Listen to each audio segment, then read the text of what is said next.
Peace and welcome to the culture here on the Black Star Network. I'm your host, Farajii. Thank you so much for tuning in and being a part of the conversation. Happy Friday, folks. We got a lot to talk about. First, let's talk about unresolved justice. The funeral of Jordan Neely is happening today, but there are still a lot of questions about how this situation around his death will be resolved. We'll be talking a little bit, giving you the latest out of New York. Also, let's talk about the IRS admitting the truth about auditing Black taxpayers higher than white taxpayers and what they should do, what they plan to do to change it. Should we expect a higher return? We'll have that conversation. Later on, I want to talk about the big culture convo, Black nonprofit organizations being funded by white philanthropists to stay afloat. Folks, I'm talking to you. Should we carry the shame of not supporting our Black-led nonprofit institutions? We have that discussion, and later we'll talk about how Princeton is doing its part to try to turn the page on its racism and actually name one of its dormitories after a Black woman and a Latino man. We'll bring you the latest details around that. So stay with us. That's all happening on today's edition of The Culture right here on the Black Star Network. Let's go.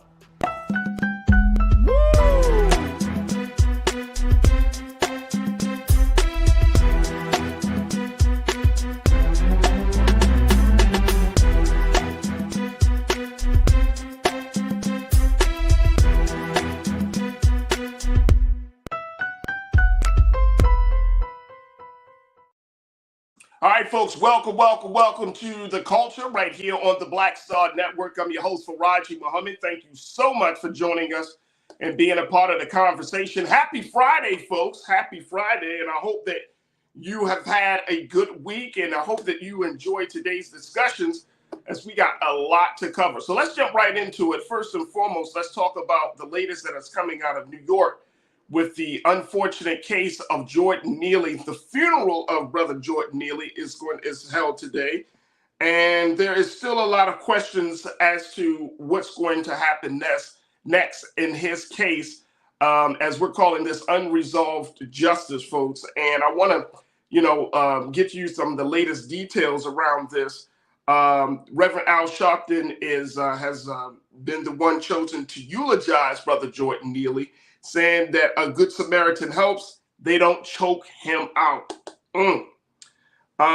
So this is happening today, and all the while, there are still a lot of questions around Daniel Penny, the 24-year-old who has been accused of killing Neely, as putting him into a chokehold, and many people in the city of New York and around the country are wondering what will be the eventual outcome for this whole situation. Let me bring in my sister, Corinna Denise, who is an educator, college advisor, activist, and she is one of our online culture crew members. You can see her on every Friday here on The Culture. Corinna, good afternoon. How are you, sis?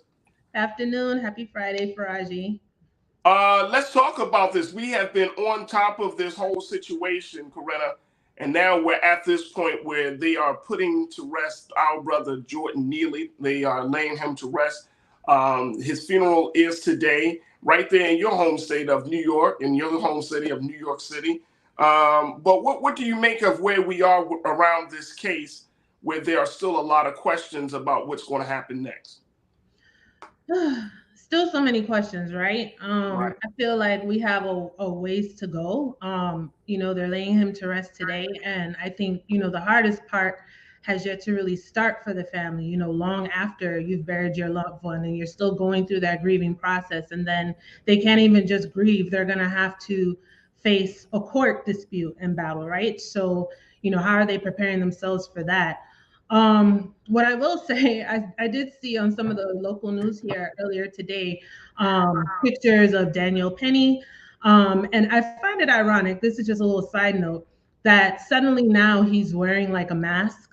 And when he was on the train and actually killed Jordan Neely, he had on no mask. So it just makes me suspicious. I wonder if he just wants to hide his face now, being out in the public. But I think we still have so much of a ways to go. I heard some of Reverend Al's eulogy, and it's just like a lot of what he's saying is like, we've heard it before, and like, when does it actually change. So yeah, I have a lot of mixed feelings right now. Yeah. I do know that God forbid, Mr. Penny is exonerated. Like New York City this summer is going to be hot. Right, right. As we talk about Reverend Al Sharpton, he said what happened to Jordan was a crime and this family shouldn't have to stand by themselves. Do you think that we do our part enough to stand next to the families that are impacted by this level of violence, whether it's police brutality or this, in this case, vigilantism? Do you feel like that this is that we do our part to make sure that that family is supported? I think we do our part, but there's always more that we can do, right? Because a lot of us get on social media. That's usually the go to lane of communication for all of us to express our sentiments, our feelings. But there are actually things that we can do as far as like supporting the family, whether it's, financially, sentiments, cards, notes. I would imagine in hard times, it's so meaningful to read like a note from someone or, just a word of encouragement because they don't always have the time, I could imagine, to actually go on social media, or who even wants to do that, or who is even in the mindset to sort through the comments. And you never know if something's going to pop up negative. So I think that would certainly keep them going, especially in such a trying time. But we certainly can do more, whether it's supporting like your local nonprofits or organizations who also do this work, who are supporting the family, supporting them to help the family. There's always a little bit more that we can do. Yeah, I would agree with you. I feel like the social media thing is all well and good, but I'm not sure. And this is going back to the sentiment you just shared, which I share too, Corinna. Is it's happening so much. I'm wondering, and I'm very concerned that that people will start to feel a little numb from Yep. this, right? And even in the case of the funeral, I mean, of course, you got to have a funeral when someone passes away, but it becomes this other thing, right? It becomes more of a political statement. It becomes more of a cultural moment, more so than a family trying to lay their loved ones to rest. Yeah. And the thing is like walking away. I don't, and this is part of our experience being in America, that a funeral becomes a call to action Mm. instead of an opportunity for us to grieve and to mourn. You said something I think is really, really important just a few moments ago. You talking about they not only can they not grieve, but they also got to deal with the legal battles and all of that other stuff. And I mean, that is so much to put on any family, especially when your loved one has died the Yeah. way Jordan died, on camera, in public. So It tragic. becomes a national conversation. You get, all of this other stuff in here. And I'm like, it's hard for us to remember that at the end of the day, this brother was a black man who really struggled. You know what I'm saying? He Mhm. had some struggles. Of course, his mom, passed away years before.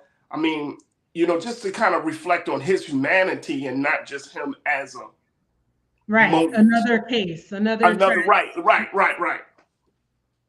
Yeah. That's the thing. It's hard. It's hard. You know what I'm saying? And it's like when I see the funeral, I'm like, I people know. came out, and you know what I'm saying? Like it becomes this.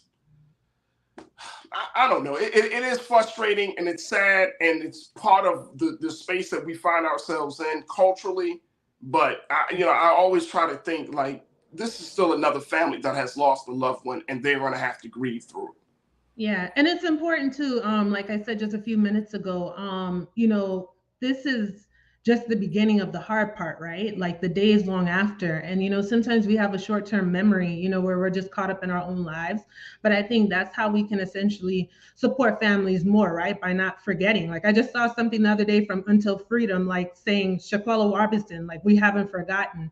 We don't want to just move on because the news cycle does. So even if it's not on the public forum, it's important for us to remember, and remembering all of the lives that were lost, right? And let that be, the motivation of what we're trying to achieve and what we're fighting for. Follow the family, stay abreast of the court case that's happening, and follow the trial. I think it's important that we continue to pay attention to the outcome and support what the potential outcome could be as well. Absolutely. Well, we're going to take some a quick pause. When we come forward, I want to play just a few moments of what Reverend Al Sharpton had to say at today's funeral of Jordan Neely. Folks, stay with us. Join us in the conversation. Of course, I want to hear from you. What do you make as we lay our brother Jordan Neely to rest? Now, the next step, of course, is the legal battle. Now, the next step is trying to bring some level of closure and justice to the Neely family. Share your thoughts with us. Just post your comments as we're streaming live on YouTube. Of course, we're streaming on blackstarnetwork.com and on Amazon News. Stay with me, folks. It's The Culture right here on the Black Star Network.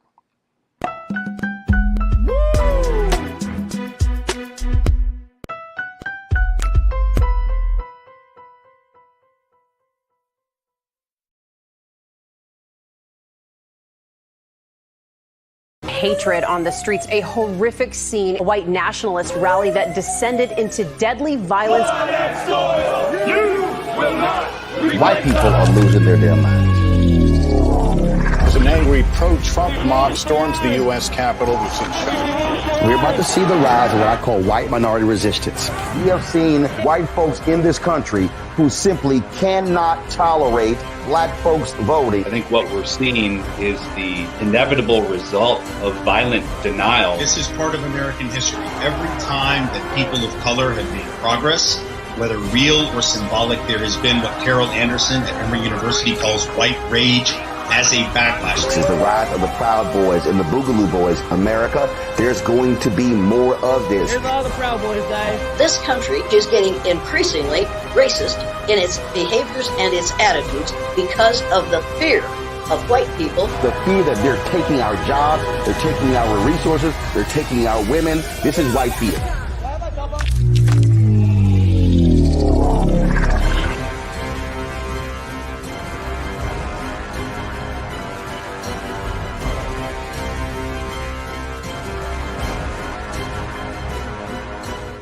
Black Star Network is here.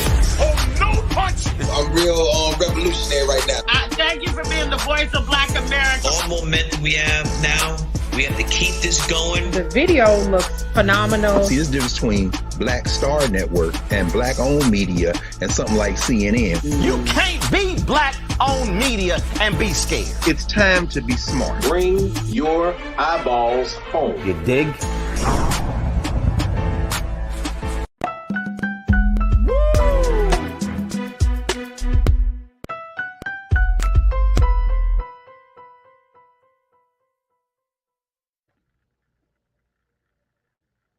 All right, folks, welcome back to the show. We've been talking about the funeral of Jordan Neely, which happened today. And I'm calling this discussion Unresolved Justice because there's still a lot of questions as to what will happen next, even though the killer of Jordan Neely, Daniel Penny, 24-year-old, who has been charged with manslaughter, there's still a sense and there's still a feeling that some things are still left uncovered, that the family still has a long way to go before they find some level of closure to this situation.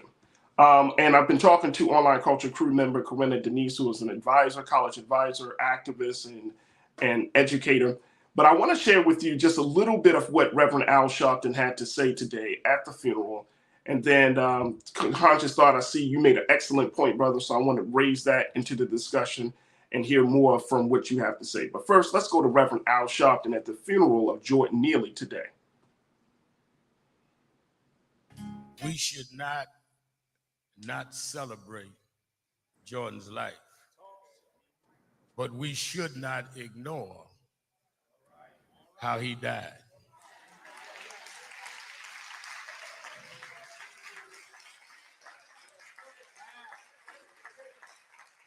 This funeral was not on the schedule. We're not here because of natural causes. We're here because of unnatural policies. Jordan was not annoying someone on the train. Jordan was screaming for help.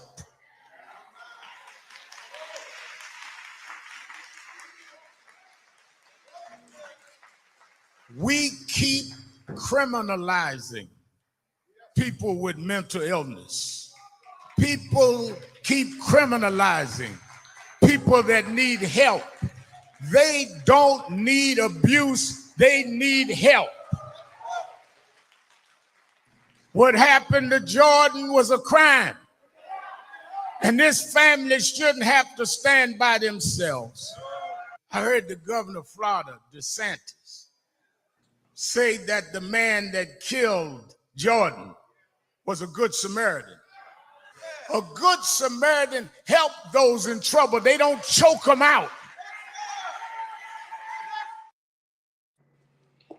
Reverend Al Sharpton speaking today. Let's go back to Corinna. Corinna, a couple of things. He talked about that this wasn't on the agenda. This wasn't on the schedule. Jordan did not die of natural causes, but because of unnatural policies. That's an interesting take on it. And of course, I think the other part of it is looking at that Jordan wasn't annoying people, but he was basically crying out for help, which in that case, yes, because he said, I need food, I need drink. He was crying out, literally, figuratively, he was crying out. But the fact that the Reverend said unnatural policies, and part of me, and this could just be me overthinking this, Corinna, you have all, please check me on this when I say this. But part of me tends to believe that that is always the thing, the go-to.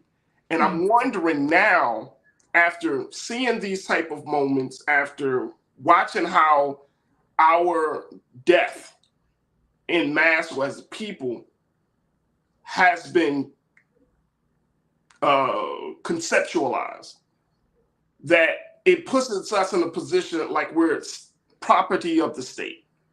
that our lives is not because of the inhumane behavior of another individual. Our lives is because of the injustice of a system.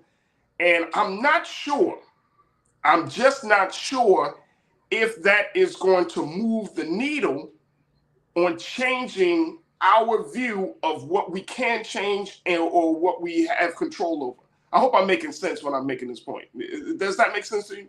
It makes sense. I think kind of looking at it as, maybe what Reverend Al was alluding to, we have a lot of folks who don't value anyone else's humanity other than their own, who are actually our legislators, who in turn create policy that affects our lives, so that people feel that they have the authority to just do these things to us. I mean, Daniel Penny went into the NYPD, they questioned him, and he went home. And he was sound and safe in his bed that night, right? We know that if that was the opposite, would a Black man have even walked off the train? Would he still have his life to even see his day in court? I strongly believe that wouldn't be the case. So I think it's about changing the legislators, right? And it always boils back down to that. Unfortunately, we have a lot of people in this world that we live in this country, who do not value the humanity of others other than their own. And they do not see us. And that's why Daniel Penny felt that he had all authority to put Jordan Neely in a chokehold and essentially kill him. I was reading a piece in The Nation, Justice correspondent Ellie Mistel. I really like to follow him when it comes to anything with law. And I would encourage the audience to read that recent article, because he really breaks down the charges that District Attorney Alvin Bragg brought to Daniel Penny and the reasoning for that. I know we talked about that last week, how we saw, we thought it should be like a first-degree murder, but why did they have to charge second-degree manslaughter? But it's essentially, how do you actually prove first degree, right? What can you actually prove to a jury? And you don't want to take a chance with, let's be honest, it's like a jury of about 12 folks, some New Yorkers.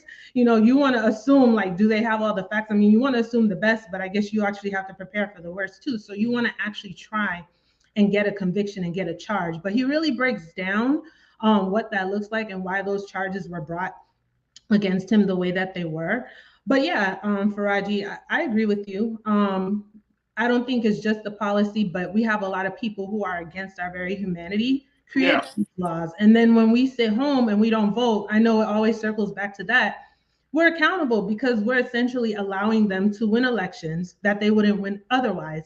And they have publicly acknowledged this. Even Donald Trump has acknowledged it, saying thank you. Thank you for not coming out to vote. Because they know without a doubt, when we collectively use our power, that's going to be it, a wrap. We That's absolutely right. Anything ever again. So yeah, it's unfortunate, but they don't see us. And that's why. I agree. I totally agree. Conscious Thought brought up one of our great culture crew members. Conscious Thought, you said, bro, there is no humanity to be expected in an inhumane society. Humanity must be cultivated by those who are inherently human. I wholeheartedly agree. And I think I'm going to flip that, right? I think racism is cultivated, right? Like when you see the innocence of a child, right? But it has to be cultivated, just like we have traditions and things that we do and practices, and it was embedded in you as a child, and we cherish those traditions. They have their traditions too. You know, I remember the first time I saw, what's his name? The representative, young, I think he's like 26. He was in the wheelchair. He just got kicked out of Congress last year. I don't know his name. I can't remember at the time. I know you're speaking up. The first time I saw him on The View, I think when he was running for the election, and I remember seeing the flag in the background, the American flag, but it was the one with the 13 stars representing the 13 colonies. And as soon as I saw that, I was like, he's a baby, you know, like, and not like a baby, but you know, like young man, like you're under 30, you're still growing. I'm like, someone had to instill that in you, right? For you to be this way. Your children are innocent. So someone is teaching them, someone is cultivating that in them. So to conscious thought, I'm sorry, I wholeheartedly agree. And I think it's the same, like you have to cultivate being a humanitarian, being valuing people, to see them equal to yourself. But they're learning just the opposite, unfortunately, thus in humane society. Absolutely. And I think that's the point about this. And I want to make sure, as we take another pause, I want to make sure that we don't lose sight of that as the community, as the people that Jordan came from, that we don't lose sight of his humanity, because some of us still struggle and are challenged by white supremacist thinking. Some of us are challenged by how we view each other, right? Because of the conditioning and the cultures of this white supremacist, the poison of white supremacy. So we don't look at ourselves. We don't look at ourselves as human. I just want to add one more thing. Something else that Ellie Mistola mentions in the article, and just being a New Yorker, I thought of that. He says, no one thought to just give him like a couple of dollars, a drink, some food. Like they're painting this picture as if it's so not ordinary for someone to come on the train and ask for things, right? I've given away countless leftovers, water, change when I had it in my pocket, you know, like no one thought to do that to just de-escalate the situation. Right. So I find it very hard to believe that they just felt so threatened that he just took it upon himself to put this man in a chokehold. So why couldn't you just, that could have easily solved the problem. Everyone's on the train, a half empty Poland Spring bottle of water, maybe you got a couple of crackers, some fruit, whatever you have, and you could have just offered it and said, this is what I have, you're welcome to have it, you know, whatever, maybe that would have calmed him down. And I personally don't believe, you know, any of the story where they felt so threatened that this had to happen. I don't believe that. Absolutely. The other part that Tina Jackson, you brought this up, and I don't think we aren't really talking about this one, Corinna. She said, will charges be brought upon the two men that assisted in his murder? They held him down. They didn't even attempt to help. They assisted in his murder. They definitely did, aiding and abetting. First and foremost, if somebody is choking, the last thing you want to do is hold their arms down and you know, try to, because that puts them, they can't move, they can't adjust their body. They're pretty much mobilized. So I haven't heard about the two other folks that were responsible in this situation. Even if they might not be charged with second-degree manslaughter, they're still held. They should still be held responsible. And Tina, I'm with you on that. Yeah, I agree, sis. And I hope that that's something Alvin Bragg is looking into, right? You know, as far as witnesses. And yeah, you do see in the video footage that Daniel Penny has some assistance. So where is accountability in this? Absolutely. Folks, our hearts and prayers and condolences go out to the family of Jordan Neely at this time. But more importantly, we're going to do our part here on Black Star Network on the culture to continue the conversations, to hope that will bring some level of closure and justice to the family. Folks, we got to take a quick pause. When we come forward, let's talk about the IRS and them admitting that they have been auditing Black taxpayers at a higher rate than any other group of people in America. What happens next is the big question. Folks, stay with us. That discussion is up next here on The Culture on the Black Star Network.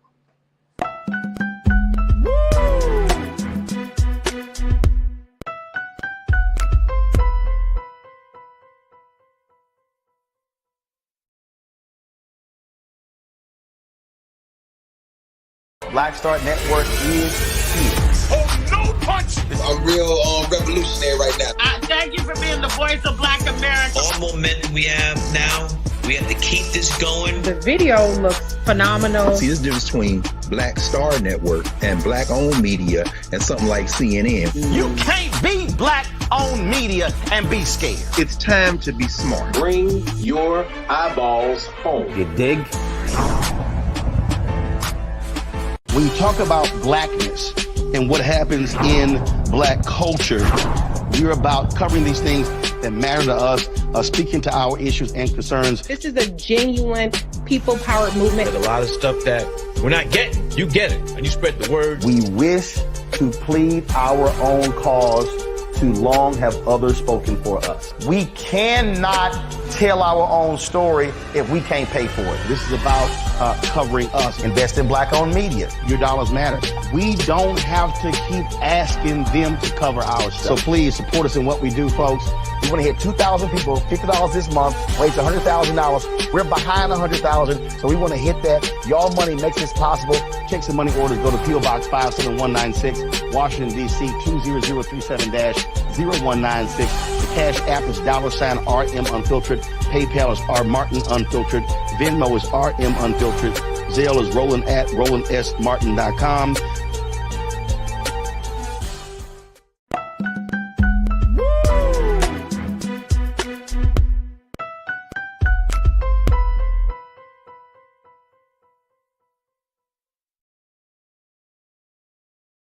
All right, folks, welcome back to the show.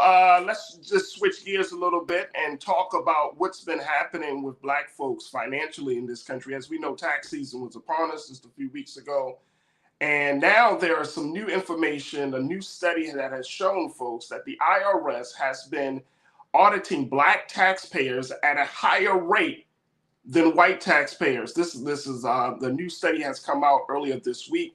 And the IRS has put out a statement to confirm that that has been the case. Now, take a look at this, folks. I want to, Keenan, let's put the first quote up, bro. Thank you, sir.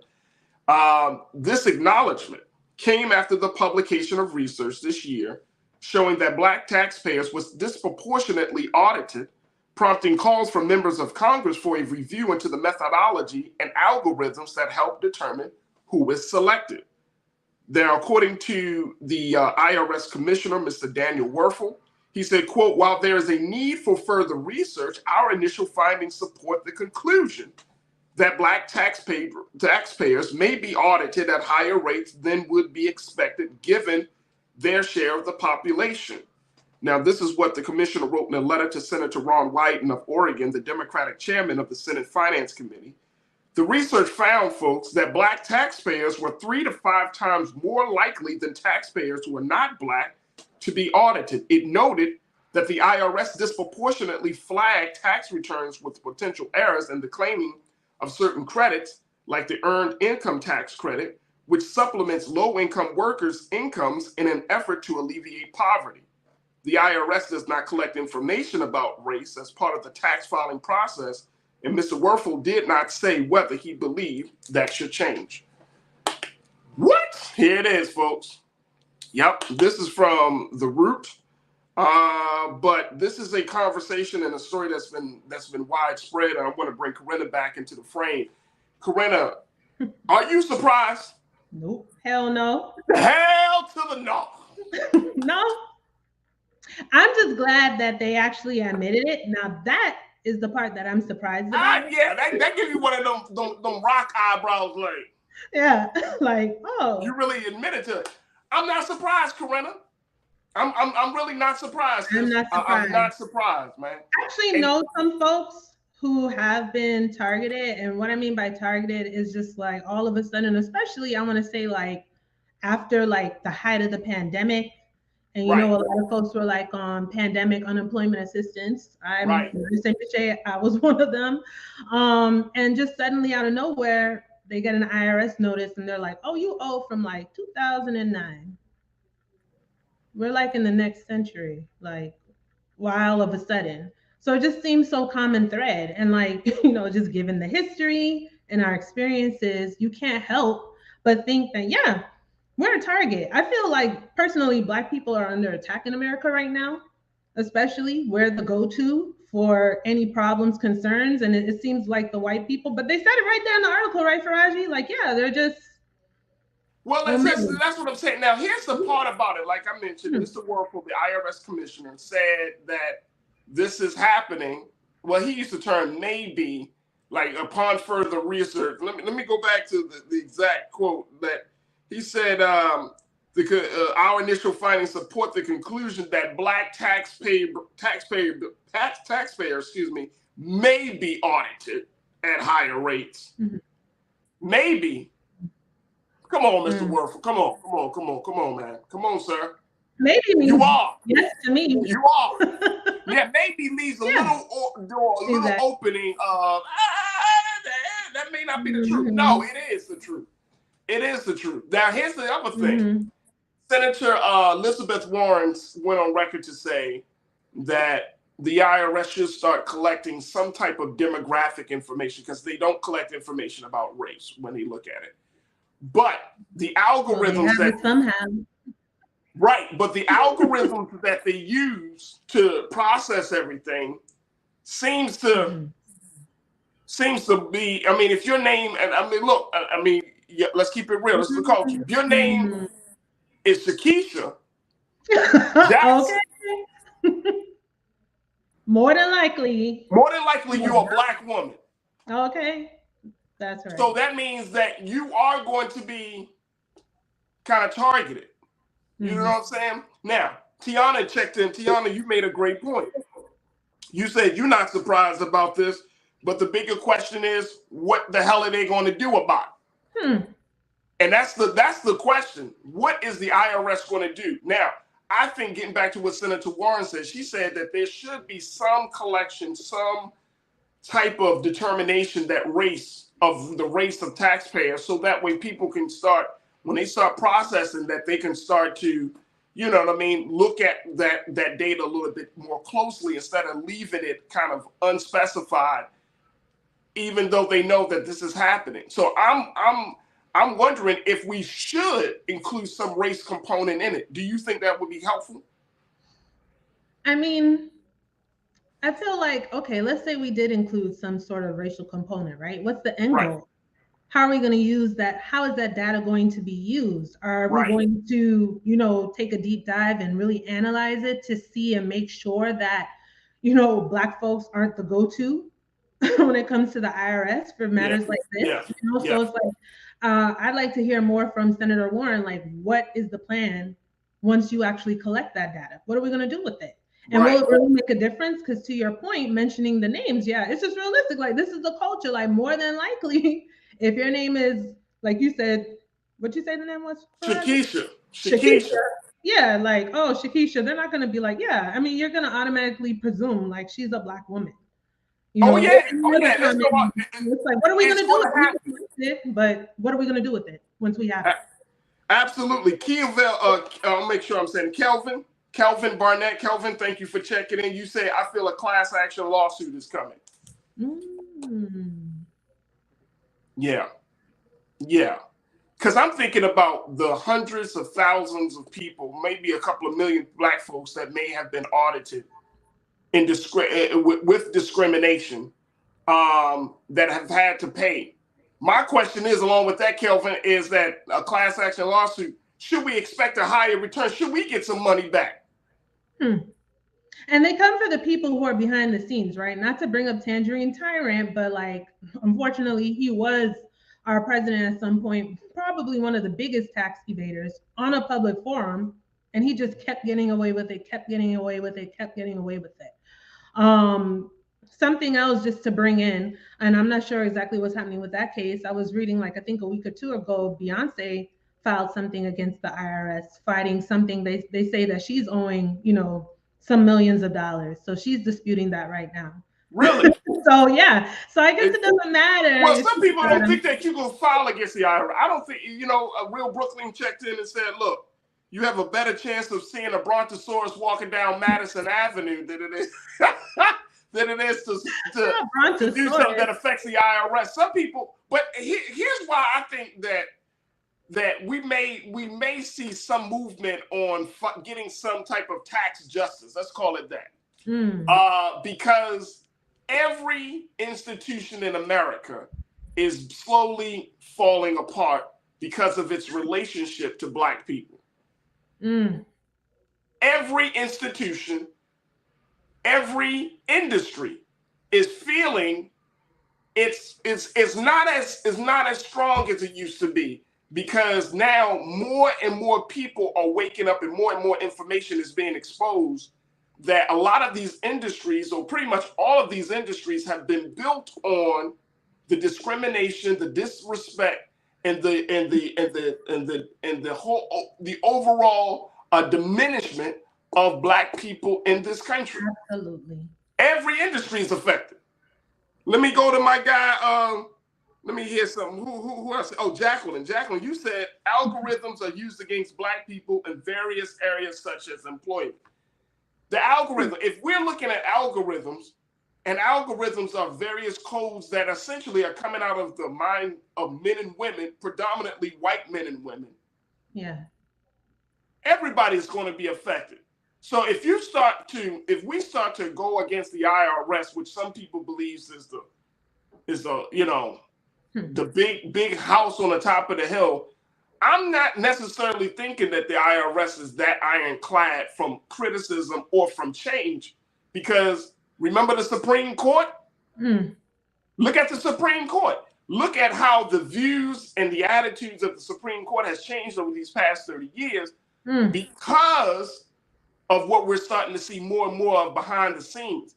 And so if we start to look at these institutions, and this is why I think there are so many people, as we take our next pause, but this is why I think there are some people who are afraid to even go deep into the race relations question in this country, is because if you start to go deeper into race, Corinna, then you're starting to uproot industries that have made money off of its disdain and its racism against Black folks. And that's a problem for America. Everyone's dirty laundry is going to be for all to see. Right. That's a huge problem. You start talking about this industry, that industry, I mean, the IRS, the people that's responsible for the revenue of the country, and now you're saying that, do you know that as we're having a conversation about reparations and racial reckoning and justice, oh my God, what does that mean for the IRS? Look, I just want y'all to marinate over this. I gotta take a quick pause. When we come forward, let's get more thoughts from you as our culture crew member, from you as our culture crew, from Corinna, and a whole lot more as we talk about this latest revelation of the IRS admitting, folks, they have been auditing Black taxpayers at a higher rate than white taxpayers. Which do you think should be done? Stay with me. The conversation continues right here on The Culture on the Black Star Network.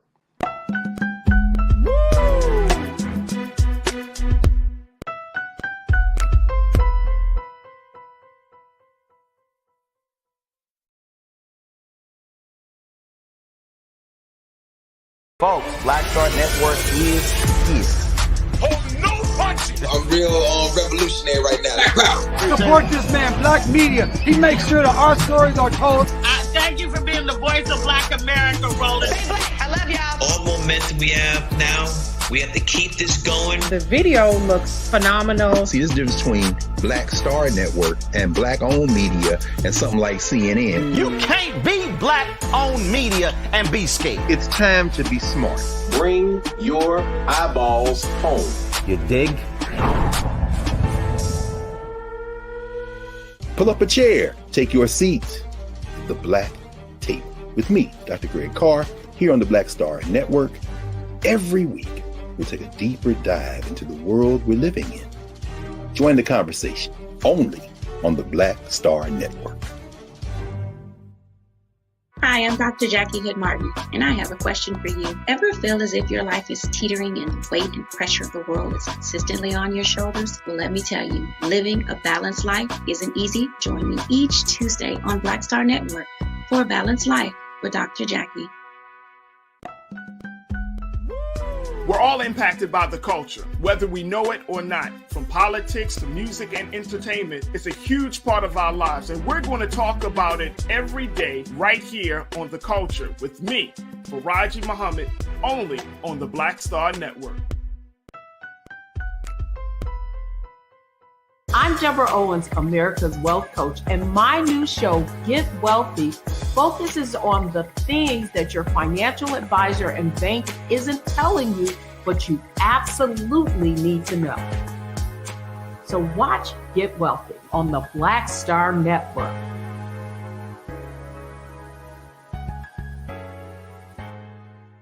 Hatred on the streets, a horrific scene, a white nationalist rally that descended into deadly violence. White people are losing their damn minds. As an angry pro-Trump mob storms the U.S. Capitol, we've seen shooting. We're about to see the rise of what I call white minority resistance. We have seen white folks in this country who simply cannot tolerate black folks voting. I think what we're seeing is the inevitable result of violent denial. This is part of American history. Every time that people of color have made progress, whether real or symbolic, there has been what Carol Anderson at Emory University calls white rage as a backlash. This is the rise of the Proud Boys and the Boogaloo Boys. America, there's going to be more of this. Here's all the Proud Boys, guys. This country is getting increasingly racist in its behaviors and its attitudes because of the fear of white people. The fear that they're taking our jobs, they're taking our resources, they're taking our women. This is white fear.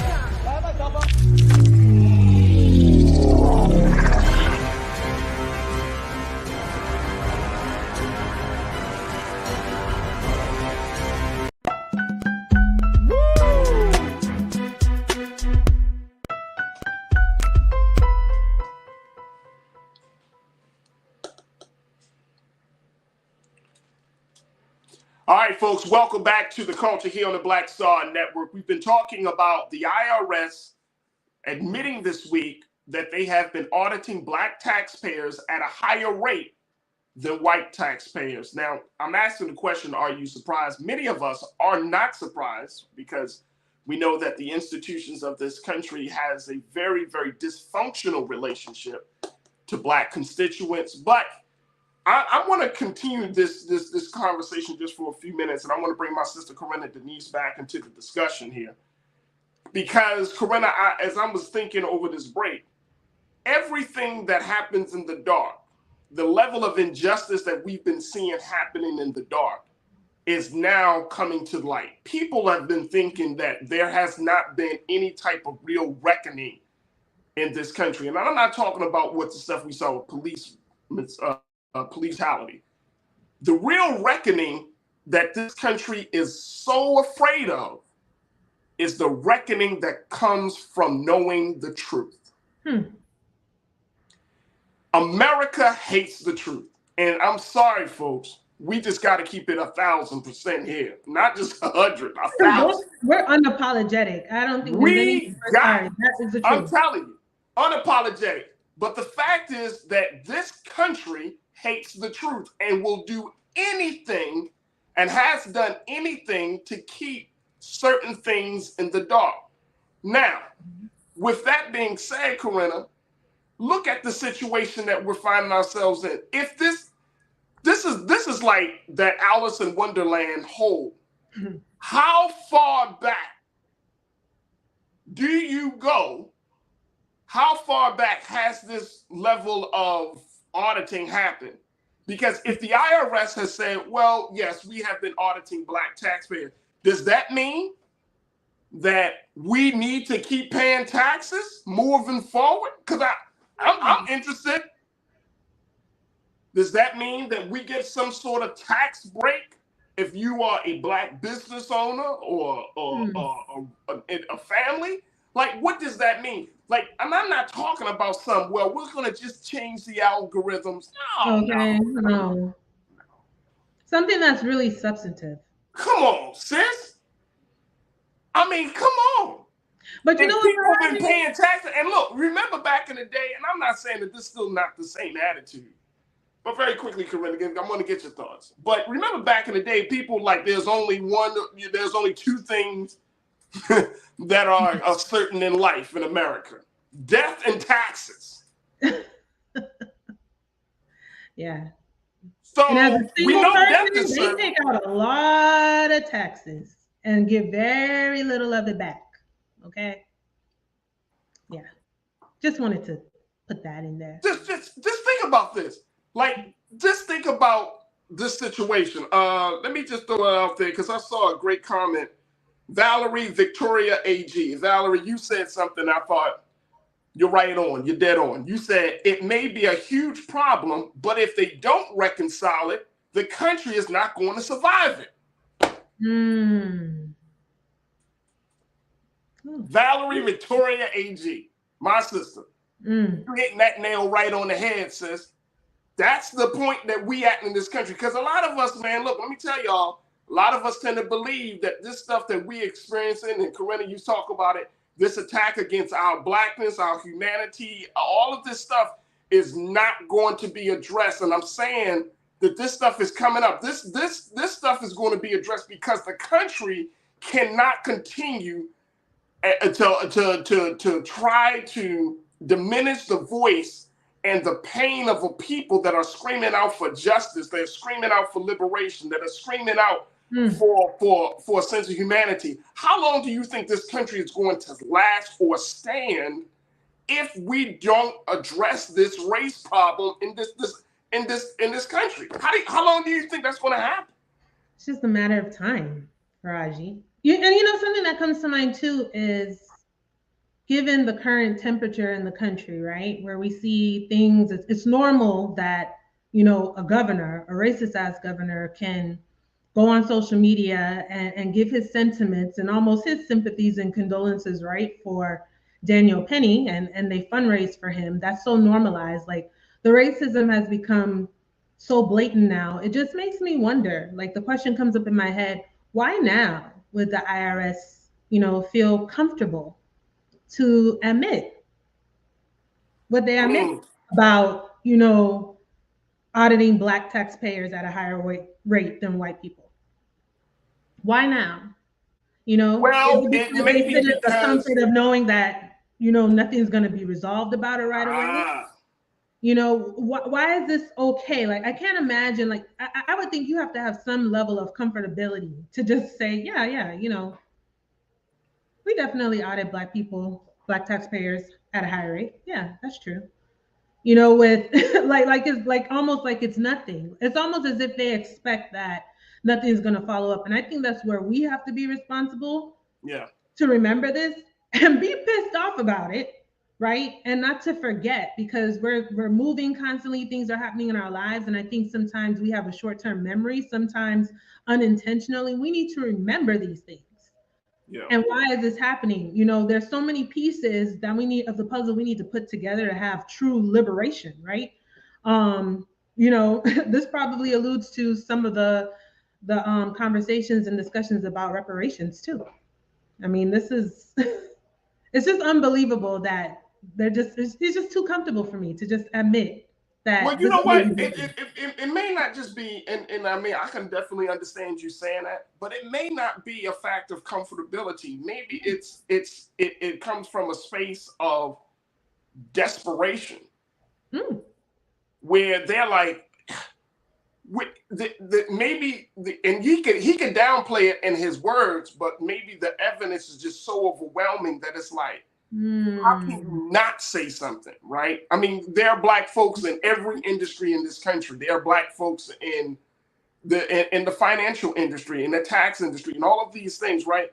Black people, we're everywhere. We're not as representative as we need to be, but there's somebody in the space.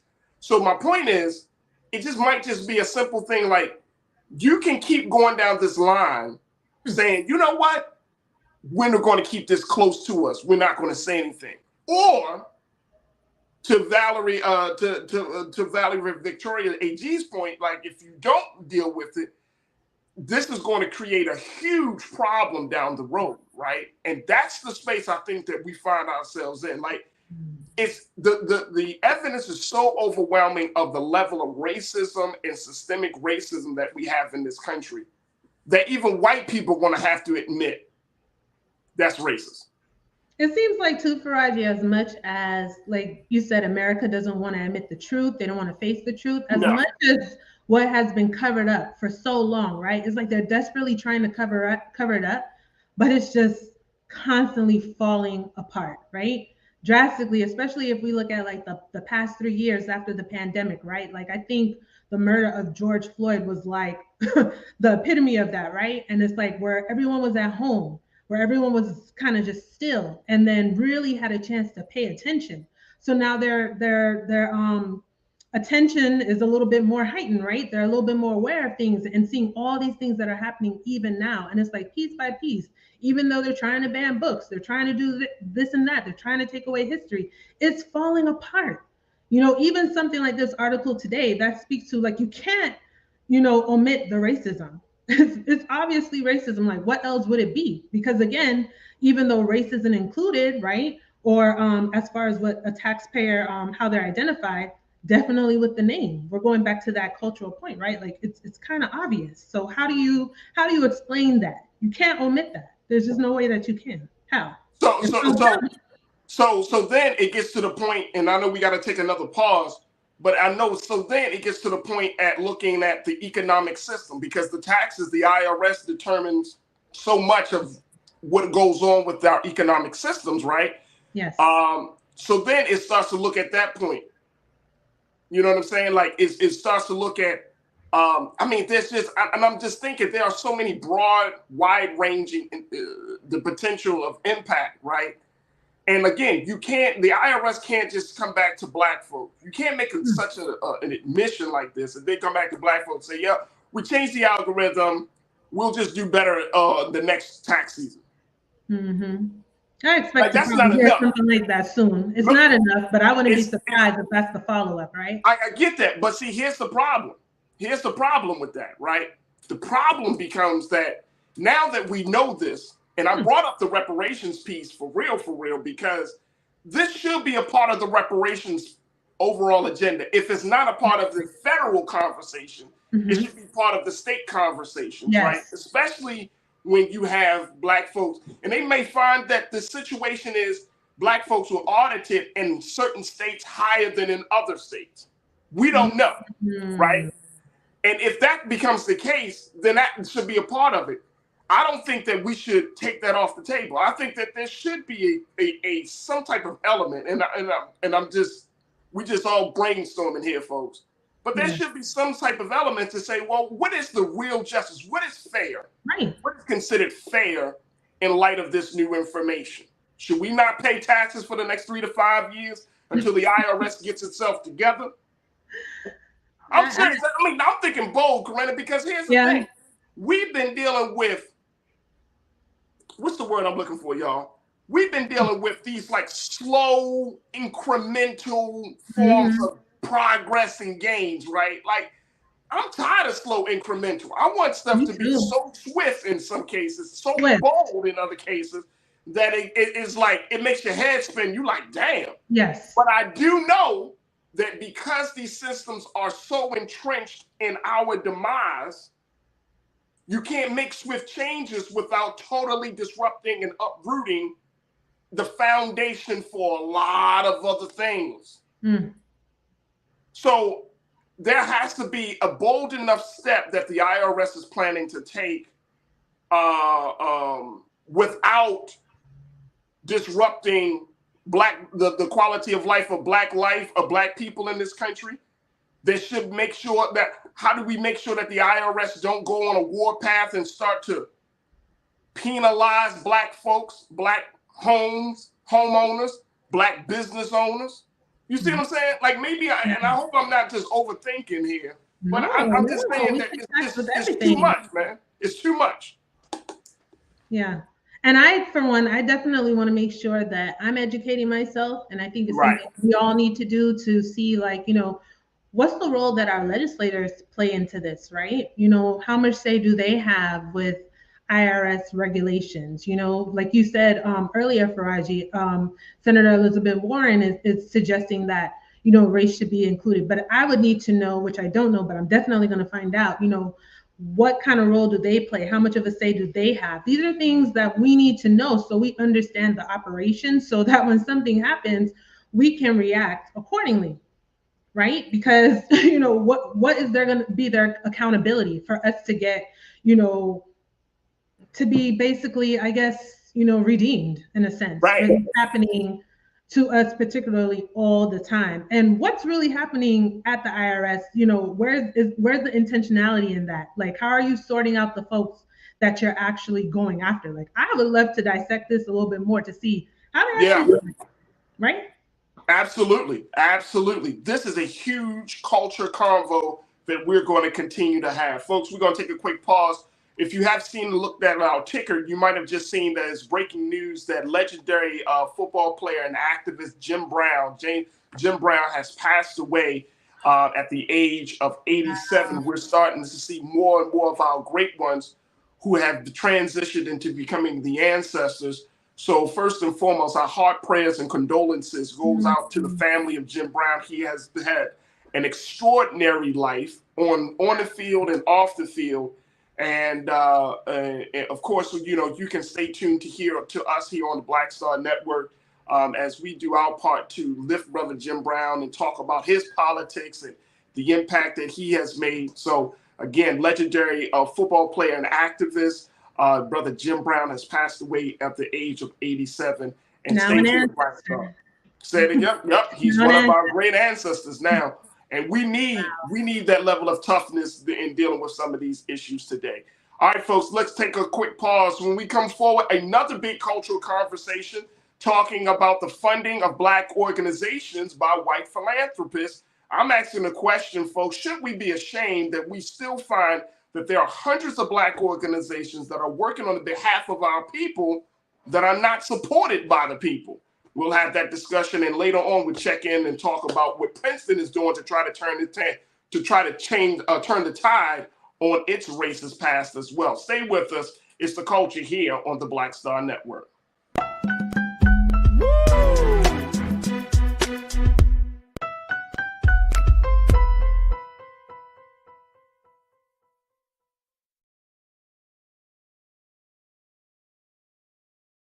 Pull up a chair, take your seat. The Black Tape with me, Dr. Greg Carr, here on the Black Star Network. Every week, we'll take a deeper dive into the world we're living in. Join the conversation only on the Black Star Network. Black Star Network is here. Oh, no punch! I'm real revolutionary right now. Thank you for being the voice of Black America. All momentum we have now, we have to keep this going. The video looks phenomenal. See, there's a difference between Black Star Network and Black-owned media and something like CNN. You can't be Black-owned media and be scared. It's time to be smart. Bring your eyeballs home. You dig?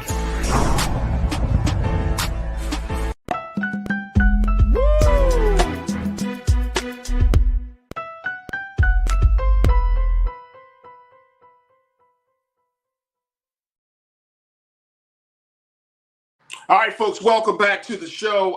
Wanted to switch gears from talking about the IRS to talking about the state of Black nonprofits. And there was a big announcement that was just made yesterday that came out of the Ballmer Group, which is the group and the philanthropic arm of former Microsoft CEO Steve Ballmer and his wife Connie, where they both have announced that they will provide $42.5 million over the next 5 years to support more than 100 Black-led nonprofit organizations focused on improving economic mobility. Isn't that something? We talk about the IRS, and then we're talking about economic mobility for Black folks from Black-led nonprofit organizations. Take a look at this, folks. I want to throw this first quote up there on the screen there, Keenan. This effort that was announced yesterday, and I'm looking at the second paragraph, folks. The effort announced yesterday aims to help close the funding gap for early and mid-stage Black-led nonprofits whose unrestricted assets are 76% smaller than their white counterparts' assets. The 110 Black-led organizations chosen will also receive advising from the philanthropy ventures Echoing Green and New Profit, both of which invest and help expand nonprofits that are just getting started. Now, Echoing Green is an organization that I'm very familiar with. Back in 2006, I was blessed to be a fellow of Echoing Green, where they gave me some funds to do the work that we did back in Baltimore around the youth empowerment movement. And so to see them, to watch how they're one of the organizations out there that are trying to provide resources for Black-led nonprofits, but also to look at the trends, to look at the landscape for this level of funding. But for $42.5 million over the next 5 years, going to 110 Black-led nonprofits, just to keep these nonprofits afloat, folks. This is the thing. That money is to keep these nonprofits afloat. I want to bring Corinna back into the discussion.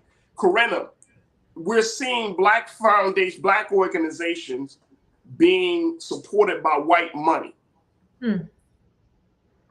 That's why I'm asking the question, A. Keenan. We should put up there on that on the screen something. Should we be ashamed? No. Should we be ashamed? I don't think so. Should we be supporting our own nonprofit organizations, our own Black-led nonprofit organizations, or should this be the model? Well, go ahead, Corinne. I'm giving you the space, sis. I'm giving you the time and the space. I mean, but here's the thing, right? Some of that white money, why do they have it? Because we're buying their products, we're helping them to accumulate the wealth, right? Right. So I think in turn, like we're pouring into them, they should also pour into us. So as far as well, here's the thing too, right? I don't know if this is going to sound a little petty, but it's the Ballmer Group, right? Who's helping to provide like these grants and whatnot. The former CEO of Microsoft. I mean, I could bet a lot of us right now have Microsoft Office on our computers. We use it on a daily basis. You got to buy it. You got to renew the subscription. We're using it. So, and something too, when I was looking at the Ballmer Group earlier today, I was surprised to see on their team, like their staff, a lot of people of color, a lot of Black folks, Latino. So that was surprising, even though, white couple who are the Ballmers who created the organization. So it kind of made me interested to find out, what's the motivation for them wanting to take the initiative to pour back into specifically. I think that's an excellent question. I think that's an excellent question because that's the exact same question I have. I think that's an excellent question. Y'all remember, and I'm sure you remember this, Corinna, when maybe it was about a year and a half ago, maybe 2 years ago now, the ex-wife of Amazon founder Jeff Bezos, his ex-wife, and I forgot the woman's name at this point. It just was on the tip of my tongue. And crew, y'all let me know. how she went on a spree. I'm going to say this, like a funding spree. Mackenzie, that's who her name, Mackenzie. Mackenzie went on a funding spree where she originally took all of the money that she had pretty much gotten from her ex-husband as part of, her ex-husband, and just started to give it away. Now, one thing that she did that was completely like unconventional was that she literally gave money away to groups, nonprofit organizations, and schools and other institutions with no strings attached. Yeah, I remember that. No strings attached. I remember she gave it to a number of HBCUs, no strings attached. She gave to nonprofit organizations that have a budget of $1 million or more, no strings attached. So we see that level of philanthropy, right? And I'm always asking the question, and I think she came into the space knowing that there were going to be questions about her intentions, her motives. And so she said, look, I am just giving this money away. Like I'm good for the rest of my life. I need y'all to make this world a better place. So she gave that money away. Same thing here. I think that there is something about this. I think that it's a good thing because these organizations need it. I want to share with y'all very quickly just some of the numbers around this. Keena, let's go to quote number 2 around this issue. I want y'all to take a look at this. This came from NBC News. When you're talking about the money and how money, this came from back in 2020, 2021, after the summer of protests around George Floyd. But back then it was noted that Black people give 25% more of their incomes away to philanthropic initiatives than white people do, according to a 2012 study from the W.K. Rockefeller Foundation and Rockefeller Philanthropy Advisors. But Black-led organizations remain underfunded compared to organizations led by white people, according to a report published that year by Echoing Green and Bridgespan. It found that the revenues of Black-led organizations are, on average, 24% smaller than those of their white-led counterparts, and organizations led by Black women consistently receive less funding than those led by Black men or white women, the study found. According to Christina Lewis of Give Black, she said there's a huge problem in philanthropy. We call it the giving gap. She said a significant cause of the giving gap, according to Ellis Smith, is the endurance of wealth disparities that disproportionately affect Black Americans and stretch back to slavery, which prevented millions of enslaved people and their descendants from building generational wealth. Other barriers for Black-led organizations seeking funding from foundations include being locked out of social networks, in part because of racism and interpersonal biases that facilitate connections to the philanthropic community, as well as funders' biases toward white-led organizations, according to the study by Echoing Green and Bridgespan. So we're seeing that there are all of these barriers, but the one thing that I think that we should key in on is of the things that we have control over is, and this is why I'm bringing up the question again, should we be ashamed? Do we put enough money back into the organizations that we say that we love? I think that come up a lot too, especially with our HBCUs, particularly, where a lot of alumni aren't contributing as much. And why is that, right? Is it that they have and they simply are not contributing, or is there, a deterrent or something that's hindering them being able to give as much as they would like? But yeah, I mean, I guess we have to start somewhere. But yeah, I definitely wholeheartedly believe that if we should be pouring into our organizations, right? But I think there are a lot of other factors that could be hindering why we aren't as much. But I don't know if that necessarily alludes to us being ashamed. I'm sorry, go ahead. Yeah, no, it's fine. I don't know if that necessarily correlates with us being ashamed to accept it from someone who's willing, to take the initiative to give it back, especially as I mentioned a few minutes ago, we kind of pour into them by being consumers, buying their products, utilizing their things, right? So it's kind of like a little bit pouring back into us. You know, I Right. think, you know, we hear Roland talk about that all the time when it comes to Black-owned media, how we're buying products. You know, why shouldn't they be giving Black-owned media those advertising dollars? It's like a return on investment. Like, you wouldn't have the wealth that you have.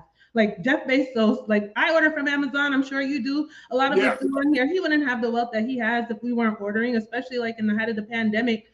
You know, when you couldn't get out, everyone was hitting that that order button. You know what I'm saying? So it's kind of like a return on investment, because at the same time, yeah, we could feel a way like, should we take their money per se? But then what's going to be the end goal? Like, is it going to be more of a disadvantage? Like, we could stand in our protest per se and not accept it, but then how is that going to help us in the long run? Because at the end of the day, you don't accept the money specifically for this cause to help our organizations, but in turn, you're still going and supporting them by purchasing their products. So right. Absolutely. Yeah. Look, I got to take a quick pause. When we come forward, I want us to continue the conversation about this, Corinna, because I think the other part of it, and I'm going to share with y'all my personal experience of where we are with this, because I've experienced this from the nonprofit space, and I've experienced this, of course, in the Black media space. And I'm not even talking about on this platform. So I think there's a cultural change that needs to happen for us to understand that if we want to see certain things, if we want to enjoy the benefits of having these conversations, we're going to have to put some money up, folks. Yeah. We're going to have to put some money up. Folks, stay with us. The discussion will continue. Love to get your thoughts as you share on our YouTube page, as we're streaming right now. We're also streaming on Black Star Network and on Amazon News. And stay with me. It's The Culture right here on the Black Star Network.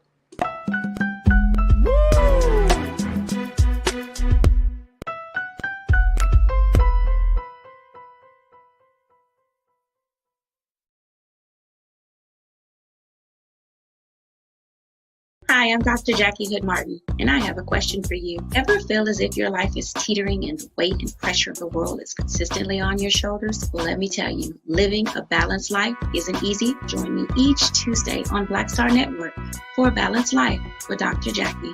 We'll laugh together, cry together, pull ourselves together, and cheer each other on. So join me for new shows each Tuesday on Black Star Network, A Balanced Life with Dr. Jackie.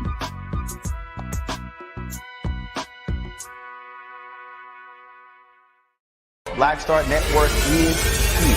Oh, no punch! I'm real revolutionary right now. Thank you for being the voice of Black America. All momentum we have now, we have to keep this going. The video looks phenomenal. See, there's a difference between Black Star Network and Black-owned media and something like CNN. You can't be Black-owned media and be scared. It's time to be smart. Bring your eyeballs home. You dig?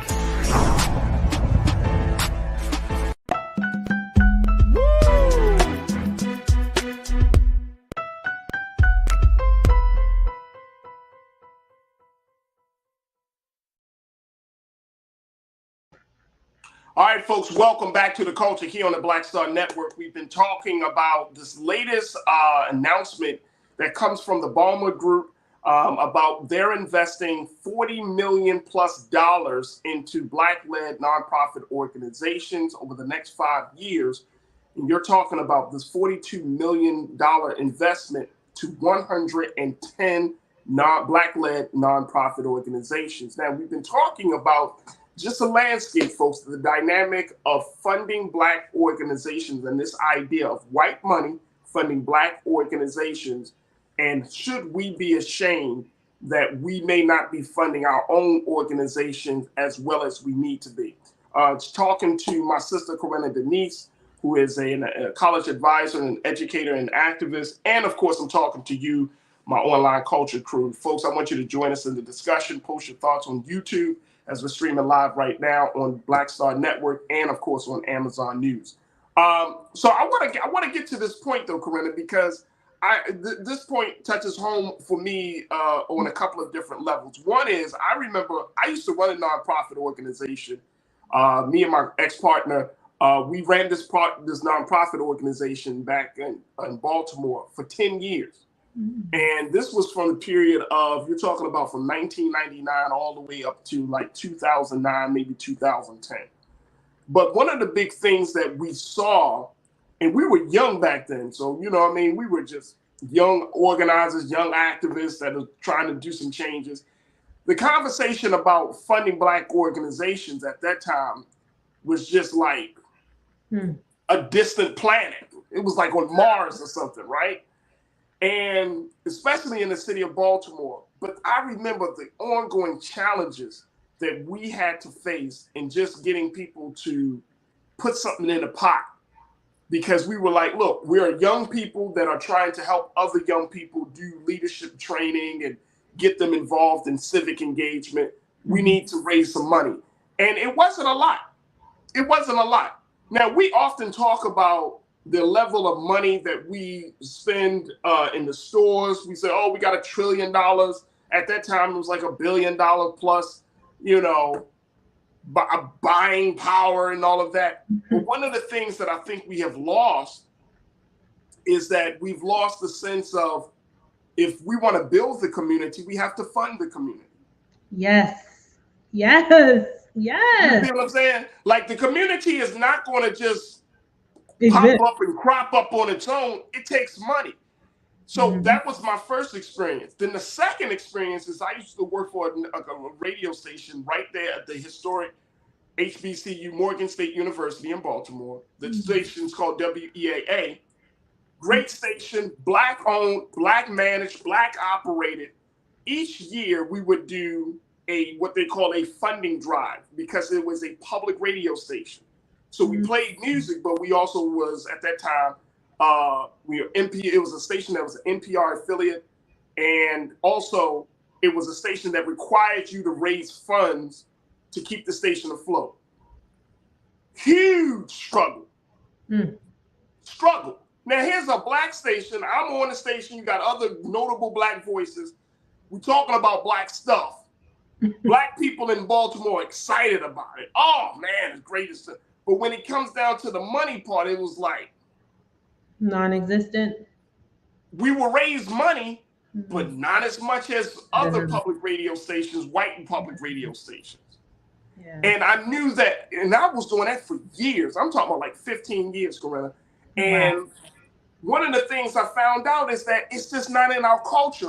For some reason, we have lost the historic connection that if you love something, you have to put something in a pot. Just the same way we do the church or any other faith institution. You see what I'm saying? The idea of giving money to a radio station was so foreign to some Black folks. They were like, well, why should I give money to a radio station? Don't y'all already get money? Yes, we do get money, but it's a public radio. White public radio stations do the same thing, but Black public radio stations definitely struggle with this, right? Same thing now. We're in this space. You're on this platform. And it's like, yes, we're doing it. We're providing a service. And I don't know if that is part of the reason, if people don't make the connection that as much as this is about entertaining, it's also about public welfare, providing a service to the community, that might be the missing part of the culture to say, you know what, I love this station, I love what this situation is doing, or I love this organization and the work that they're doing, let me put something in the bucket. Matter of fact, I'm not going to just do it one time, I'm going to do it continuously to help to sustain. And it doesn't require a lot. No, it doesn't. We're not talking about, you put up $1,000, but if you say, okay, let me give $50 a month or $10, $50 a month, that's gas money. Yeah. That's gas money. You know what I'm saying? But I'm just talking about the cultural point of that's not a part of our culture as it was, say, 40, 50, 60 years ago. What's your take? I mean, I think a lot of things have changed, right? I think there's a lot of ignorance. Again, not saying ignorant to insult, but what does it mean to be ignorant? Like not knowing. How many of us realize that it does take this funding? Like, I think maybe some people probably presume that it's just there, right? I'm going to give a little grace here. Do they recognize that this is, these platforms you can contribute to, just like we do here on Black Star Network? Everyone gives their piece to keep this thing going. So do people know? And the importance and the significance of it, right? Like the media, especially when it's Black owned, where we're controlling the narrative of our stories, our culture, right? It's a different take, but it does take money. And I'll just allude to, that's one of the reasons why I really appreciate Roland's transparency, right? Showing us, where our dollars are going as contributors to Black Star. It's given me personally a greater understanding of how everything works as far as like media is concerned, and like all the things that we see on the back end that we don't see, necessarily in the public eye. And I think if a lot of us were more aware of that, then maybe people would be more willing to give. But how often are people kind of brought in that way? And I'm not necessarily saying you have to be full on transparent, but just, to educate the audience of the importance. Like, look, like, yes, there are some funds that we do receive, but we could do so much more if our audience, right? Like, we want to keep providing you with great things, great stories, resources, and being able to travel and cover certain things, but it requires money. And I think that if people have a greater understanding of that, they'll be more willing to give. Now, there are some folks who are just like, I'm not giving to that, right? You're always going to have those folks. But I do want to give some grace here, because I know, and I'm just tying this in a little bit personally, I have myself learned a lot of, how this thing works, and, why it requires the funds, why is Roland asking us? Because Black-owned media is locked out of so many of the other dollars. But then again, too, if we want great coverage, great stories, and footage, it does take money and resources. Like, it doesn't just happen.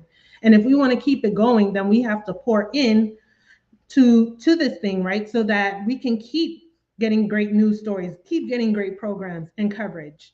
Can I throw something else in the mix there, Corinna? Yeah, of course. Can we also speak about the cultural fact that we don't trust Black folks to handle money?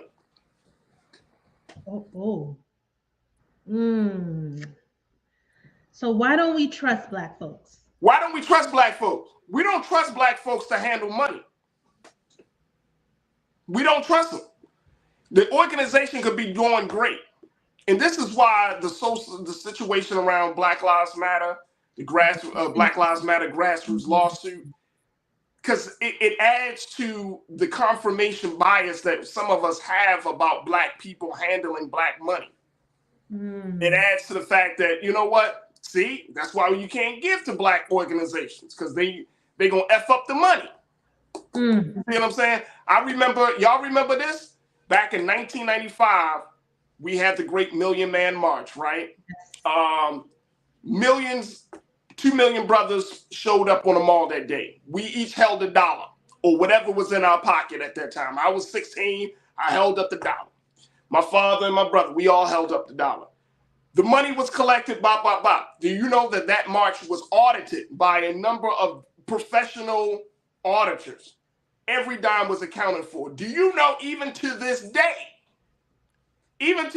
Corinna, Black men that I've talked to and some Black women have said, man, look, the march was all good, but what happened to the money? We don't trust Black people to handle our money. We don't trust each other. And I think that's the problem. And this was back in 1995. That's a great point, Farajii. So you imagine in 2023, 2022, 2021, we don't trust each other with the money. And I think that's part of the reason why. Yes, it could be because of the pandemic. I think that certainly played into it. I don't think that, a lot of us, we want to give, right? But because culturally we don't know what that looks like, what does that mean? We might feel like it's a burden to give. But I think underneath of it all, we do not trust each other to handle our money. And there are many experiences, right, why we don't have that trust, right? Trust has to be earned. So right. Like to your point with the march, it's like, where was the data? Where were the numbers? And I'm raising the questions because I don't know, to see where does that money go. But here's the question. We put that level of scrutiny on ourselves, but we don't do it to white organizations or white institutions. I was thinking that. No, and let's keep it real. You go to a situation, you know what I'm saying? And any organization, I'm not going to name one, but just any organization, they might ask you, hey, for $1 a day, you can just give to this or give to that. And some of us have the heart, because that's the way we are.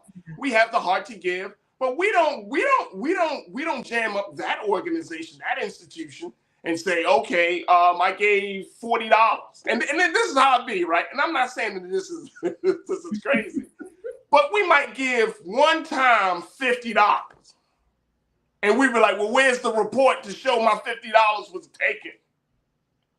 That's true. Wow, Farajii, that's deep. That's very true. I have seen this happen. Yeah, where it's like we're hesitant to give to our own, but we will pour in and put so much trust, right? In a way, I'm going to kind of just relate this a little bit. As a college counselor, I've often struggled in spaces I've worked in, where I've had colleagues say, like, oh, why go to a Howard when you can go to a Duke?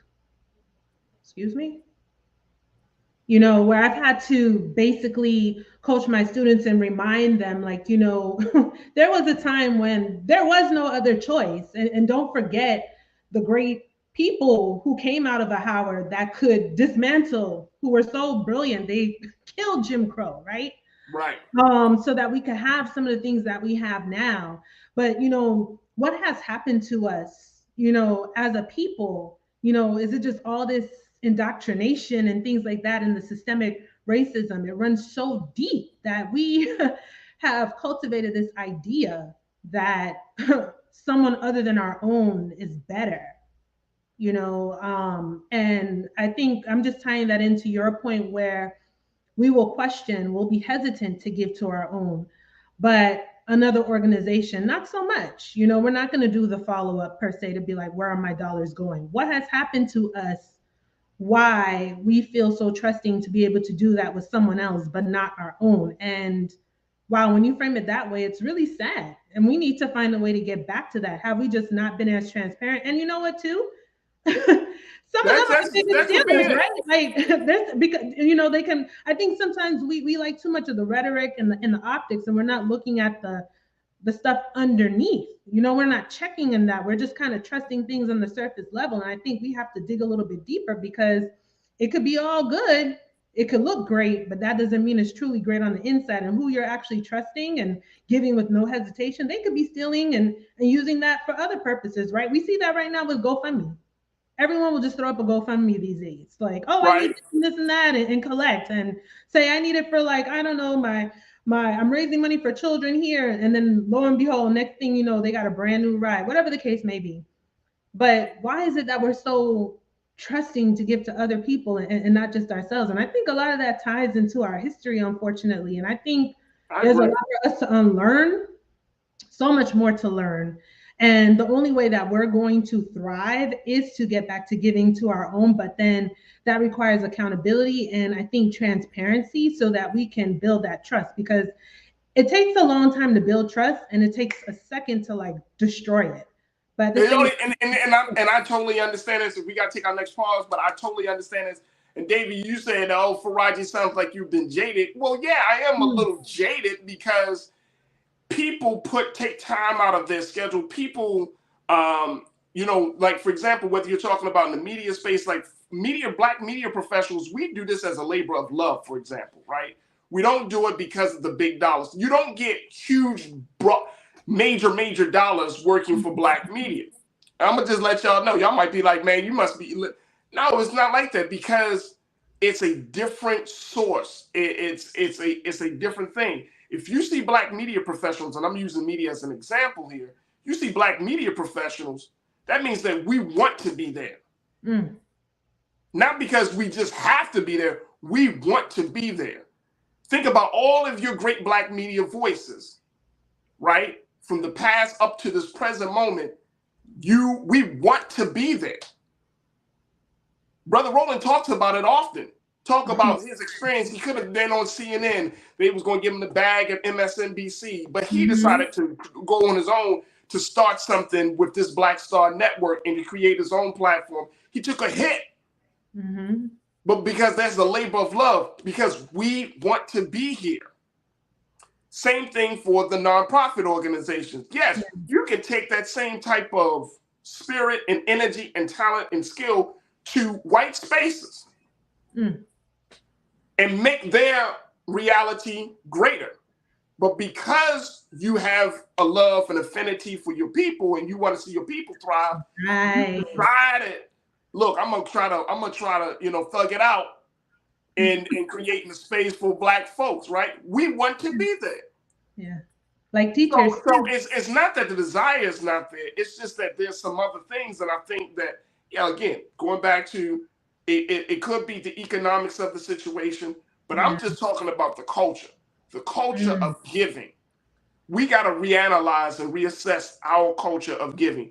And this is this has been a historic part of our community for years, folks. It's only been disrupted recently, but it's always been a historic part of our community. And real quick, real quick, we give all the time in a way, right? We give when we go to folks, well, I don't, but you go to Super Bowl, you're watching the NFL, you're buying brand and all that stuff. There's so many ways that we give all the time that I don't think a lot of us are even cognizant of. So the same time I'm going to take to spend X amount of dollars on that high-end designer, I could take a little piece of that and pour it back into something that's more substantive, that's going to actually appreciate with value over time, right?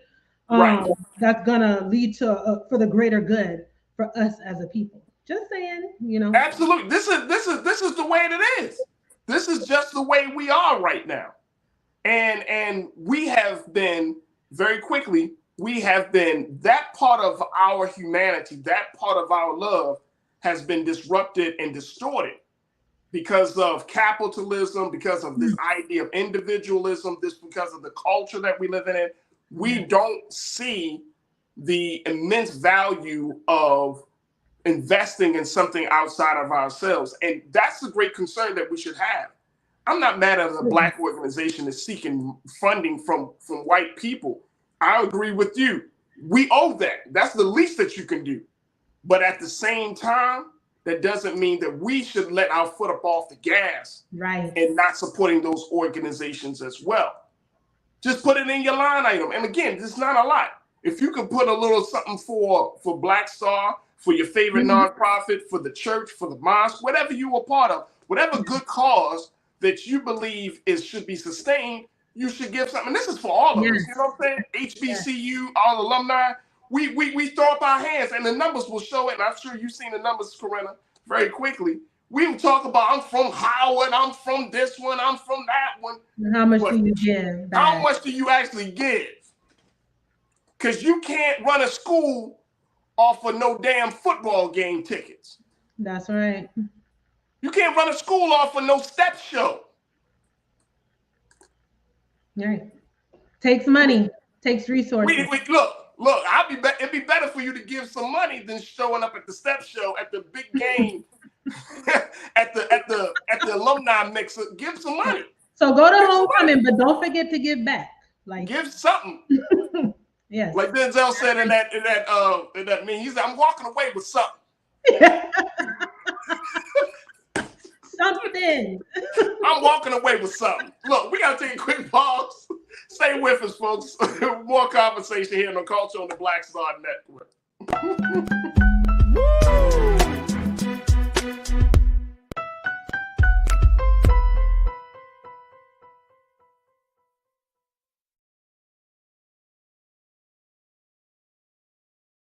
Black Star Network is here. Oh, no punch! I'm real revolutionary right now. Thank you for being the voice of Black America. All momentum we have now, we have to keep this going. The video looks phenomenal. See, this difference between Black Star Network and Black-owned media and something like CNN. You can't be Black-owned media and be scared. It's time to be smart. Bring your eyeballs home. You dig? When you talk about blackness and what happens in Black culture, we're about covering these things that matter to us, speaking to our issues and concerns. This is a genuine people-powered movement. There's a lot of stuff that we're not getting. You get it, and you spread the word. We wish to plead our own cause. Too long have others spoken for us. We cannot tell our own story if we can't pay for it. This is about covering us. Invest in Black-owned media. Your dollars matter. We don't have to keep asking them to cover our stuff. So please support us in what we do, folks. We want to hit 2,000 people, $50 this month, raise $100,000. We're behind 100,000, so we want to hit that. Y'all money makes this possible.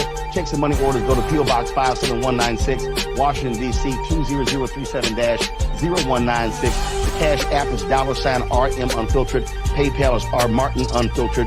Venmo is RM Unfiltered. Zelle is roland@rolandsmartin.com.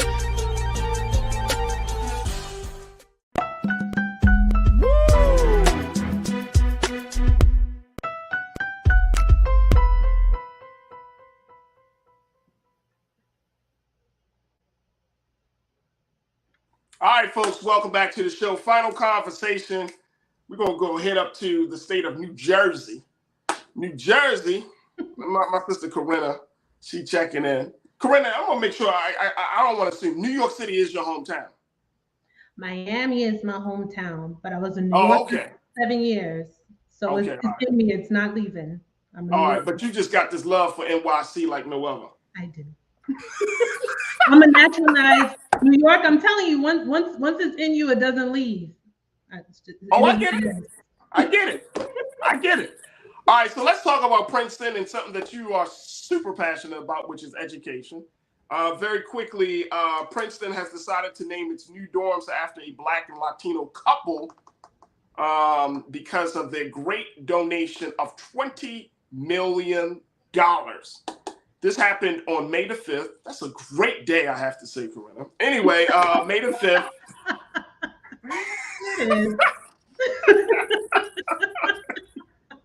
The Ivy League institution, they hosted a dedication and ribbon cutting of the Residence Hall named after Sister Kwanzaa Jones and Jose E. Feliciano. Jones and Feliciano are both life and business partners. They graduated from Princeton in 1993 and 1994, respectively. And in Princeton's 275-year history, these are the first buildings named after Black and Latino donors. Now, during the dedication, Princeton's president, Mr. Christopher Eisgruber, said the dorms represent what it means to belong and called Jones and Feliciano two very special members of the Princeton community. Yeah, that's some good stuff there. Now, question is, do we gotta give $20 million to us to feel belonging? Like we belong? I was kind of thinking that, like low key. I was like, damn, Princeton. And Princeton, y'all gave us $20 million. Welcome to Princeton. These are our wonderful students. Like, come on, dog. Come on. Yeah. Well, I do know it does take a lot. Like to get a building named after someone, like it's a very long, tedious process. It's not 275 years. Is that long? I mean, and I'm just saying in general, right? Whether no matter what their nationality, race, or anything is, it is a tedious process from what I've seen. But yeah, I mean, I'm excited about this because I'm like. Yeah, I'm a little bit happy, but then I'm like, Princeton, is this a little bit of kind of side-eyeing them? Like, Yeah, like, you and your peoples at Harvard, I don't have the best record when it comes to Black people. Yeah. You know what? I don't know. Just random thought. I don't know if you read Forever Flotus's book, Becoming, but she talks about this where, she made sure she found her little clique of the Black folk at Princeton because she knew what the circumstances were and what she needed to do and her support group to kind of get through. And she mentions it a lot throughout Becoming. I just thought about that. But yeah, I mean, this is a great thing, no doubt. But I am kind of like, why now? Makes me wonder who else has given to the university. Was there a different amount? I mean, our experience, we can't help but raise these questions. So I'm not going to be apologetic for thinking it. We got it. That it is what it is. And I guess we just need a little clarification. It's not to negate from the importance of them finally naming these dorms. But yeah, these, I think they're valid questions, Farajii. I mean, why now? And is this what it takes? Something else too in the article I was reading, how the dorms are, I believe, connected by a bridge. So it's kind of like they're connected in real life. So like literally and figuratively. So that's very nice. And hopefully we'll see more of this because there are a lot of great people of color who have come out of Princeton. So I'm not sure what their process is for deciding who they name buildings after. But yeah, I think this is great. But yeah, I am asking the question. I can't help it. It's been our experience. So I'm not surprised that we're raising it. Just say back to Davey Floater's point when he said I was jaded. We're a little jaded. I'm a little jaded when it comes to certain things. I know that's the importance of therapy. I'm a little jaded.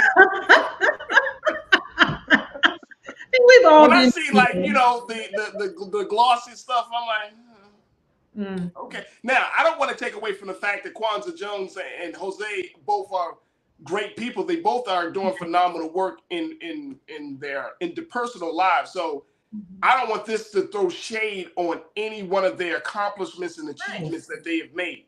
I'm just looking to your point about the intention. But if this is Princeton's way of turning a page, of trying to say we're going to become more inclusive, we're going to become more belonging, then I hope that this is the beginning of something that's going to, eventually last. We got a couple of moments left, but I want to get a couple of thoughts from our crew here. The crew saying.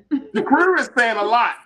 Lori said that money should have been, Lori Parks, you said that money should have been donated to an HBCU. If I was a millionaire, that's what I would have done. Well, yeah, but they went to Princeton though. Yeah, and we don't know if they have. Maybe they have donated to other HBCUs. We might not be privy to that. Just saying, Lori, but I hear you. Yeah, I hear you. You give $20 million to an HBCU, they're gonna name the whole school after you. You're gonna get a whole college. I'd be like the Corinna University. You'd be like, damn, I just wanted the building. You probably get a menu item on the lunch during lunch as well. The Corinna stuff. Would you like to have that? Yeah. Okay. The dog ching ching. Oh man, I'm telling you. Let me see here. Neville Tuick, you said it's black people style. My friend always want the best in forensics. All what you're saying is true. My country is the same. Black people support their own culture. That's the problem. Yeah, I feel you. Black people need to. I think that we need to be present in every single space. So that's the benefit. I think one of the big benefits of them naming this, it's like you codified this stamp, like a black woman and a Latino man were here. Yeah. That type of thing. And something else I want to throw in, can't help it. It's the college counselor in me. I would imagine there's certain they have certain discretion as to how maybe they like the funds to be used. I would hope to think some of that will be for scholarships, right? Maybe they want to specifically give a Black or Latino student who's going to Princeton, right? A scholarship. Maybe it could even be like maybe something that they majored in at Princeton. So I think those are some of the details we might not be privy to. Because I am an avid supporter of our HBCUs. I do think sometimes our students who are at a lot of these predominantly white institutions kind of fly under the radar sometimes, and we need to make sure we're supporting them as well. So maybe some of that funding that they're giving, they're gonna facilitate that into scholarships specifically for those students. I agree with you wholeheartedly. We need to spread the love. Like, even if you should not make Black students feel bad for going to a PWI. Right. You know what I'm saying? Like, some HBCUs, they just don't have the curriculum, or they might not have the strong enough program versus some PWIs. But again, my thinking is somebody got to blaze the trail. Somebody's got to blaze the trail. So if Princeton's going to name a building, a dormitory after a Black woman and a Latino man, so be it, man. But guess what? They're breaking up the history, and it's only a matter of time that everybody will go to Corinna University. The Farajii Muhammad. Right. They probably be like Farajii Muhammad Hall. They'd be like, here's the lunch hall named after Farajii because he's full of Corinna, I appreciate you, sis. Thank you so much for joining me this Friday. Thank you. And God willing, we will reconnect very, very soon. And thank you, Corinna, for being so good for the culture. Thank you. Peace, crew. Have a great weekend. You too. All right, folks, let's go and do it for us. I thank y'all so much. I thank my dynamic production team, Joel, my man King Keenan, my control room, and all of you for tuning in. Make sure y'all do your due diligence. Support us here at Black Star Network. Go to blackstarnetwork.com today to support us financially. Also, make sure you share the content. Also, make sure you download the app for free. Also, make sure you follow us on all social media platforms. You can find us at blackstarnetwork.com. Also, follow me on social media. You can follow me at The Real Farajii on Instagram, at Farajii on Twitter, and I would love to build and connect with you. All right, folks, that's going to do it for me. Stay tuned. Up next is Roland Martin Unfiltered. As always, never be afraid to challenge what's wrong. Stand for what's right while being yourself in the process. God willing, we will reconnect on Monday for another exciting edition of The Culture. I hope and pray you have a safe and enjoyable weekend, and we'll talk soon for another culture conversation here on The Culture, exclusively only here on the Black Star Network. Have a great day. Peace.